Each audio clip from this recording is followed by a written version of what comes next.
You can go somewhere else. And I promise you this, wherever you go, there's going to be addiction and immorality and chaos wherever you go. You understand what I'm saying? You can go to the nicest community in all of Southern California that has the most affluence. The addicts will find the other addicts. You could leave this place saying, if I could just get away from this place, I get away from the chaos, I get away from the addiction, I get away from the drugs, I get away from the environment that I grew up in. But here's what I know. If you don't change who you are in your core, you will revert right back to that lifestyle. You'll just find the addicts in the different place that you are.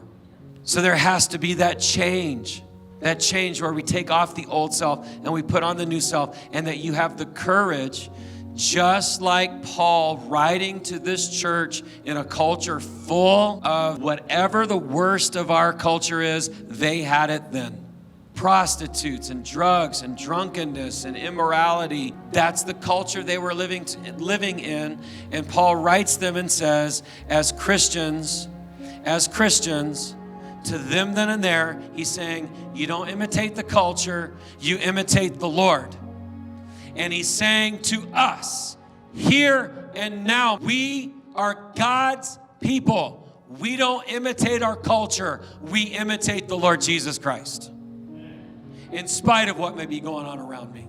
Even if I'm the only one, you can make fun of me, you can call me out, you can try to make me feel uncomfortable, you can try to put peer pressure on me, but if I'm the only one who doesn't bow to the idol, so be it.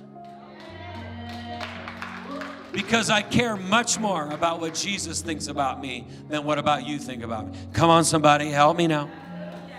You need to be around some other people who love Jesus. You need to be around some other people who love to worship. You need to be around some other people who love the Lord, who love the Word. Some other people who are sharing in the struggle, who are taking up the cross daily and following Jesus, who are not afraid to stand up and be counted, to get plugged into church. Gotta have a good church, because a good church is not the place you go.